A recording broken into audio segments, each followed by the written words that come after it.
قتل کیا گیا، شہید کیا گیا، وہ کمانڈر تھے جہاں آپ کی پاک آرمی ناکام ہو رہی تھی تو انہوں نے مجاہدین کے ساتھ لے کر انڈین فورسز کو بگایا تھا۔ تاریخ اٹھا کر دیکھ لیجئے، ان کمانڈر صاحب کو آج شہید کر دیا گیا۔ 85 سال ان کی عمر تھی، شاید وہ 10 سال جیت لیتے، طبی موت مرتے، لیکن انہوں نے ان کے خون سے بھی اپنے ہاتھ رنگے ہیں۔ عمر نذیر کشمیری جو خود اپنے کان پہ گولی کھا کر پہلے دن اپنے عزیز ترین ساتھی کو گنوا کر جو شہید ہوا پہلے دن 5 جون کو، اس کو گنوا کر پھر بھی آج تک اس تحریک کو لیڈ کر رہا ہے اور ہمیں کیا درس دے رہا ہے؟ امن، امن، امن، صبر، تحمل۔ جو لوگ آگے پیچھے باتیں کرتے ہیں نا، یہ کر دو، وہ کر دو، ان کو مار دو، وہ صرف امن کا درس دے رہا ہے۔ ہماری تحریک کا اس وقت شوکت نواز میر کے بعد عمر نذیر کمانڈر ہے، عمر نذیر سربراہ ہے، اور عمر نذیر جو کچھ کہے گا اس پر پورا کشمیر لبیک کہتا ہے۔ 2 دن پہلے وہ اپنا پیارا بھائی کھو چکا ہے، پھر بھی وہ وہاں میدان میں موجود ہے۔ کچھ دگر دلے یہ بھی سوال کرتے ہیں کہ عمر نذیر کشمیری، امان کشمیری اور مہران اور یہ جو لوگ ہیں، انہوں نے خود اپنا کیا کمایا؟ کشمیریوں کو مروا رہے ہیں۔ کشمیریوں کو کوئی نہیں مروا رہا، کشمیریوں کو مروانے والی یہ حکومت ہے، پاکستان میں نون لیگ کی، آزاد کشمیر میں پیپلز پارٹی کی، یہ مروانے والے ہیں۔ ان کو میں یہ بتا دینا چاہتا ہوں کہ عمر نذیر کشمیری خود بھی گولی کھائی، اپنا ساتھی بھی شہید کروایا اور اپنا بھائی بھی کھو چکا ہے۔ وہ 50 دن سے اپنی بچیوں کے ساتھ، اپنے والدین کے ساتھ مل تک نہیں سکا۔ یہ قربانی ہوتی ہے۔ باتیں کرنا بہت آسان ہے راج بھائی، باتیں کرنا بہت آسان ہے، لیکن عمل کر کے دکھانا کوئی عمر نذیر کشمیری سے سیکھے۔ آپ تو پڑھے لکھے ہیں نا، ہمیں تو آپ جاہل ڈکلیئر کر رہے ہیں۔ مان لیا آپ کی بات، آپ چارٹر آف ڈیمانڈ پڑھ لیں، جو 38 نکات ہیں وہ پڑھ لیں، ان پہ دستخط کیے ہوئے ہیں حکومت نے، پاکستانی وزیروں نے، آزاد کشمیر کی حکومت نے، معاہدہ باقاعدہ ہوا ہے، وہ مان چکے ہیں۔ انہی ڈیمانڈز پر عمل درآمد کروانے کے لیے کشمیری نکلے ہوئے ہیں۔ 100 کے آس پاس میرے کشمیری شہید کیے جا چکے ہیں۔ مجھے درد ہوتا ہے، مجھے تکلیف ہوتی ہے، میں اذیت میں ہوں، میں بہت پریشان ہوں، میں سو نہیں سکتا۔ 2 دن، 3 دن لگاتار 3 راتیں جاگتا رہتا ہوں، اور پھر کبھی بے ہوش ہو جاتا ہوں 2 گھنٹے 4 گھنٹے کے لیے، اور جب اٹھتا ہوں تڑپ کر کہ پتہ نہیں کیا خبریں ہوں گی۔ خدا کی قسم بہت تکلیف ہوتی ہے۔ آپ کیا کہتے ہیں کہ یہ ہمیں ماریں، ہمیں دہشت گرد کہیں، اور کیا ان کے مارنے پر ہم روئیں بھی نہ؟ خدا کا خوف کریں۔ آپ کے پاس قلم ہے، آپ لکھیں، آپ کو لکھنا ہی ہوگا، اور آپ کی پریارٹی یہ ہونی چاہیے کہ آپ کشمیر پر لکھیں، آپ معصوموں پر لکھیں جن کا خون ہو رہا ہے۔ پورا کشمیر لہو لہان ہے، لیکن آپ کو الیکشن کی پڑی ہوئی ہے، آپ کو اپنی نوکری کی پڑی ہوئی ہے۔ آپ نوکری کرتے ہیں، آپ کا پیشہ ہے، ضرور نوکری کریں، لیکن آپ کی پریارٹی اس وقت جو ظلم ہو رہا ہے اس کے خلاف ہونی چاہیے۔ ہمیں پتہ ہے کہ آپ کے لیے مشکلات ہیں،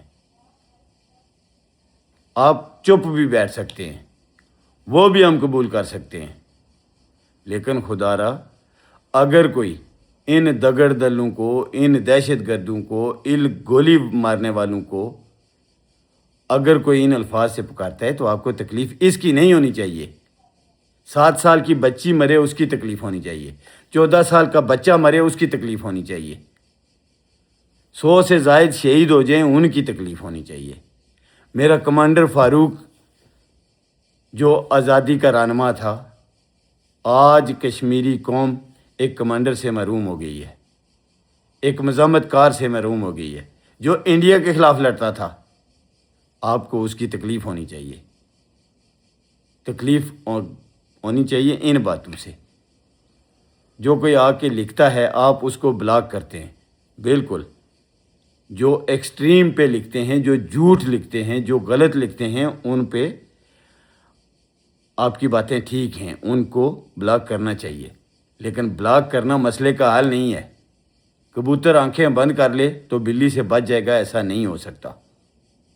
راج بھائی، آج کی ویڈیو میں 10 منٹ کی ہو گئی ہے، یہ صرف آپ کے لیے ہے، ذرا سوچئے گا، ذرا غور کیجئے گا۔ مجھے پتہ ہے وہاں تکلیف ہے، وہاں سب کچھ ہے، آپ کے لیے آسان نہیں ہے لکھنا بولنا، لیکن پھر بھی آپ کی خاموشی ہم برداشت کر لیں گے، لیکن جو سچ لکھے اس کو برداشت کریں، دلیل کے ساتھ جواب دیں۔ ان معصوموں کا کیا گناہ تھا جن کو قتل کیا جا رہا ہے؟ کیا بنیادی حقوق مانگنا گناہ ہے؟ چارٹر آف ڈیمانڈ آپ کے پاس ہے، پڑھ لیں، اس میں کیا غلط ہے؟ پوری دنیا میں اور بھی بے شمار ممالک ہیں۔ جو پاکستان کہتا ہے نا کہ مہاجر کی جو 12 سیٹیں ہیں یہ ختم کیوں کرنی ہیں، اس پہ بیٹھ کے بات ہو سکتی ہے، ان کی تعداد کم ہو سکتی ہے، ان کے اختیارات پہ بات ہو سکتی ہے۔ اسی پاکستان کا عمران خان جب وزیر اعظم تھا تو وہ اوورسیز کو ووٹ کا حق دینا چاہتا تھا، سیٹیں تو دور کی بات ہے، وہ ووٹ کا حق بھی نہیں دیا گیا۔ E V M machine, electronic voter machine جو ہے وہ لا رہا تھا، وہ نہیں لانے دی گئی۔ کون ہے اس کے پیچھے؟ ایک ہی نام، عاصم منیر۔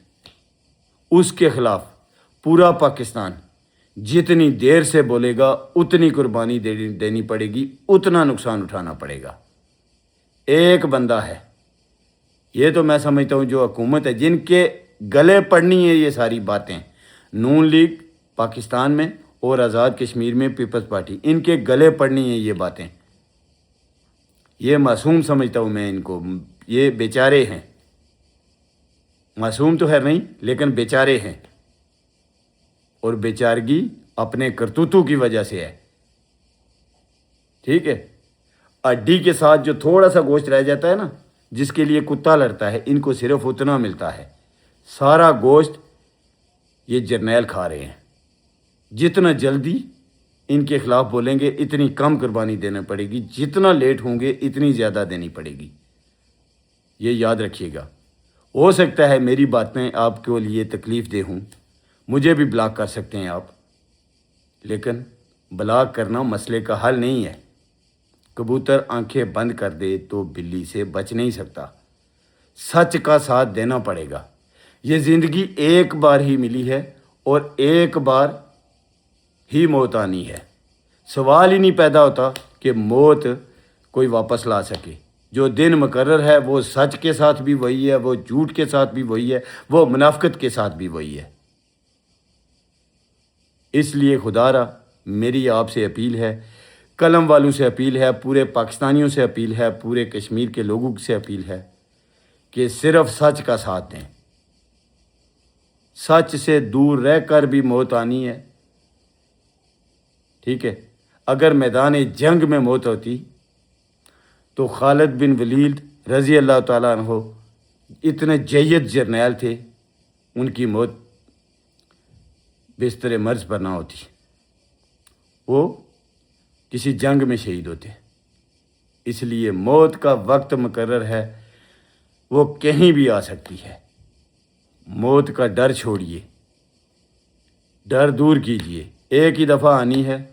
اگر سچ پہ آ گئی تو قسمت، منافقت پہ آئی تو اگلا جان بھی خراب ہے، دنیا تو خراب ہے ہی ہے۔ ناظرین اب تک کے لیے اتنا ہی. اپنا خیال رکھیں, اپنوں کا بہت خیال رکھیں. جموں کشمیر زندہ باد. جموں کشمیر جوائنٹ عوامی ایکشن کمیٹی پائندہ باد. پاکستان زندہ باد. اللہ حافظ.